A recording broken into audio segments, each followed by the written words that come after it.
গ্রামটির নাম ছিল শালবন। চারিদিকে ছিল সবুজ মাঠ, বড় বড় গাছ আর একটি শান্ত পরিবেশ। গ্রামে একটি ছোট পোস্ট অফিস ছিল। সেই পোস্ট অফিসের পোস্টমাস্টার ছিলেন রামবাবু। বয়স 55 হবে। তিনি খুব ভালো লোক ছিলেন। গ্রামের লোকেরা রামবাবুকে অনেক সম্মান করত। একদিন হরিশ নামে একজন লোক রামবাবুর কাছে এসেছিল একটি কাজে। রামবাবু লক্ষ্য করলেন হরিশের মুখে একটি হতাশার ছাপ। তিনি হরিশকে জিজ্ঞাসা করলেন, কি হয়েছে হরিশ, এত হতাশ কেন? হরিশ বলল, আমি আমার ছেলেকে নিয়ে অনেক চিন্তায় আছি। রামবাবু বললেন, কি করেছে তোমার ছেলে? হরিশ বলল, আমার 2 নম্বর ছেলে রুদ্র, বয়স 12 বছর, ক্লাস 4-এ পড়াশোনা করে। কিন্তু তার পড়াশোনাতে মোটেই মন নেই। সকালে ঘুম থেকে উঠতে চায় না, স্কুলে যেতে চায় না, সময় মতো কোনো কাজ করে না, সব সময় খেলাধুলা করে সময় কাটায়। অনেক শাসন করেছি, কিন্তু ছেলেটিকে শুধরাতে পারিনি। কিছু বললে একটাই উত্তর দেবে, জীবন তো আনন্দ ফুর্তি করার জন্য, এত নিয়ম কানুন মেনে চলার কি দরকার? হরিশ বলল, আমি ছেলেটির ভবিষ্যৎ নিয়ে অনেক চিন্তায় আছি। রামবাবু হরিশকে বললেন, তোমার ছেলের সবচেয়ে প্রিয় জিনিস কি? হরিশ বলল, সে বাঁশি খুব ভালোবাসে। রামবাবু বললেন, তুমি তোমার ছেলেকে নিয়ে একবার সন্ধে সময় আমার ঘরে আসবে। ঠিক আছে বলে হরিশ চলে গেল। সেই সন্ধ্যায় হরিশ তার ছেলে রুদ্রকে নিয়ে রামবাবুর বাড়িতে এলো। রামবাবু রুদ্রকে এবং হরিশকে বসার জন্য 2টো চেয়ার দিলেন। তারপর তিনি আলমারি থেকে একটি বাঁশি বের করেন। রুদ্র বাঁশিটি দেখে খুব খুশি ও মুগ্ধ হয়ে যায়, কারণ বাঁশিটি খুব সুন্দর ছিল। রুদ্র রামবাবুকে জিজ্ঞাসা করল, জেঠু, এই বাঁশিটি কোথা থেকে এনেছো? তখন রামবাবু বললেন, এই বাঁশিটি আমার গুরুজি আমাকে দিয়েছিলেন। এই বাঁশিটি জাদুই বাঁশি। রুদ্র রামবাবুকে বলল, জেঠু, এই বাঁশিটি আমাকে দেবে? তখন রামবাবু বললেন, এই বাঁশিটি তোমাকে দিতে পারি, কিন্তু এই বাঁশিটি নেওয়ার কিছু নিয়ম আছে। যদি এই নিয়মগুলো মানতে পারো তবেই তুমি এই বাঁশিটি পাবে। রুদ্র রাজি হয়ে গেল। রুদ্র তখন রামবাবুকে বলল, জেঠু, আমাকে কি কি নিয়ম মানতে হবে?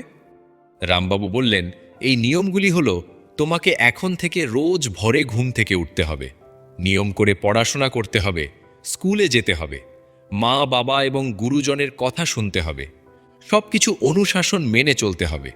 যদি তুমি এই নিয়মগুলি 1 মাস মেনে চলতে পারো তবেই তুমি এই বাঁশিটি পাবে। রুদ্র রাজি হয়ে গেল।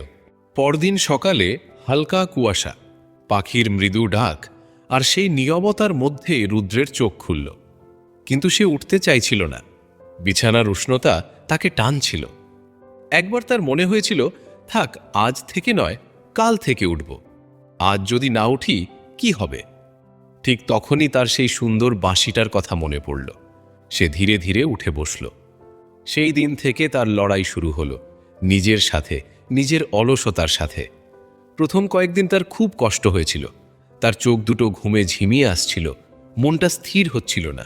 সে স্কুলে যেতে চাইছিল না, কিন্তু তবুও সে থামেনি, কারণ তার ভেতরে ছিল একটা স্বপ্ন, আর স্বপ্নটা হলো জাদুই সুন্দর বাঁশি।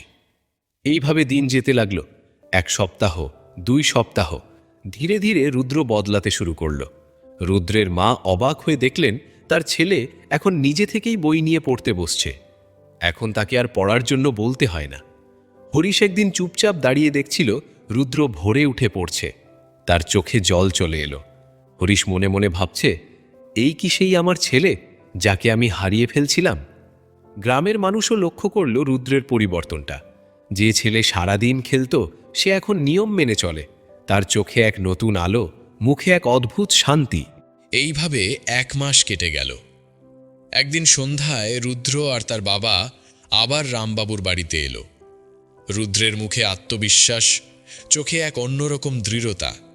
রামবাবু মৃদু হেসে জিজ্ঞেস করলেন, সব নিয়ম মানতে পেরেছ?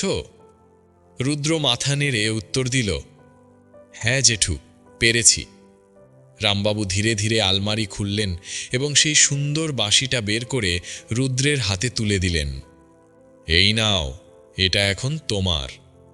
রুদ্র কাঁপা হাতে বাঁশিটা নিল আর সঙ্গে সঙ্গেই বাজানোর চেষ্টা করল, কিন্তু বাঁশি থেকে কর্কশ শব্দ বের হলো। কোনো সুর নেই। রুদ্র থমকে গেল, চোখ নামিয়ে ধীরে বলল, জেঠু, এটা তো জাদুর বাঁশি, তাহলে সুর বেরোচ্ছে না কেন? রামবাবু মৃদু হেসে রুদ্রকে বললেন, এই বাঁশিতে কোনো জাদু নেই। রুদ্র অবাক হয়ে রামবাবুকে জিজ্ঞেস করল, তাহলে? রামবাবু ধীরে ধীরে বললেন, জাদুটা হয়েছে তোমার ভেতরে। এই 1 মাসে তুমি কি করেছো জানো? তুমি নিজের অলসতাকে হারিয়েছ, তুমি সময়ের মূল্য বুঝেছ, তুমি নিয়ম মানতে শিখেছ। এইগুলোই জীবনের আসল জাদু। রুদ্র চুপ করে রইল। রুদ্র এখন বুঝতে পেরেছে, অনুশাসন মেনে যদি জীবনে কাজ করা হয়, তাহলে জীবন উন্নত এবং সফল হবেই। আমাদের জীবনেও অনেক স্বপ্ন থাকে, যেমন একটি ভালো চাকরি, একজন সফল ব্যবসায়ী হওয়া, একটি ভালো জীবন। কিন্তু শুধু পরিশ্রম করলেই তোমার স্বপ্ন পূরণ হবে না। পরিশ্রমের সাথে সাথে তোমার জীবনে থাকতে হবে অনুশাসন। অনুশাসন হল সেই সেতু যা স্বপ্ন আর বাস্তবতার মধ্যে সংযোগ স্থাপন করে। অনুশাসন আমাদের প্রত্যেকের জীবনে থাকা খুবই প্রয়োজন। অনুশাসন লক্ষ্য পূরণ করার সঠিক পথ দেখায়। অনুশাসন সময়ের সঠিক ব্যবহার শেখায়। এই পৃথিবীতে সবচেয়ে মূল্যবান সম্পদ হল সময়। একবার চলে গেলে তার ফিরে আসে না। তোমার জীবনে যদি অনুশাসন থাকে, তাহলে তুমি কখনো সময়কে নষ্ট করবে না। যারা সময়কে নিয়ন্ত্রণ করতে পারে, তারাই জীবনে এগিয়ে যায়। অনুশাসন তোমার মনকে শক্তিশালী করে তোলে। অনুশাসন আমাদের শেখায়, আমি যা করতে চাই সেটাই করব, মনের কথা শুনে নয়, লক্ষ্য দেখে। এতে তোমার সেলফ কন্ট্রোল বাড়ে এবং তুমি নিজের উপর নিয়ন্ত্রণ পেতে শুরু করো। অনুশাসন তোমাকে খারাপ অভ্যাস থেকে দূরে রাখবে। অনুশাসন না থাকলে মানুষ সহজেই খারাপ অভ্যাসে জড়িয়ে পড়ে, যেমন সময় নষ্ট করা, কাজ ফেলে রাখা, অযথা ঘুম বা অলসতা। কিন্তু তোমার জীবনে যদি অনুশাসন থাকে, তাহলে তুমি নিজেই নিজেকে গাইড করতে পারবে। অনুশাসনের সবচেয়ে বড় শক্তি হল, এটি একদিনে তোমাকে বদলে দেবে না, কিন্তু ধীরে ধীরে জীবন বদলে দেবে। অনুশাসন তোমার আত্মবিশ্বাস বাড়ায়, তোমাকে মানসিক শান্তি দেয়। তাই আমাদের সবার জীবনে অনুশাসন থাকা খুব প্রয়োজন। যদি আপনাদের ভিডিওটি ভালো লেগে থাকে, তাহলে লাইক করে সবার সাথে শেয়ার করে দেবেন। সাবস্ক্রাইব করতে ভুলবেন না। তাহলে দেখা হচ্ছে পরের ভিডিওতে। ভালো থাকবেন, সুস্থ থাকবেন। নমস্কার।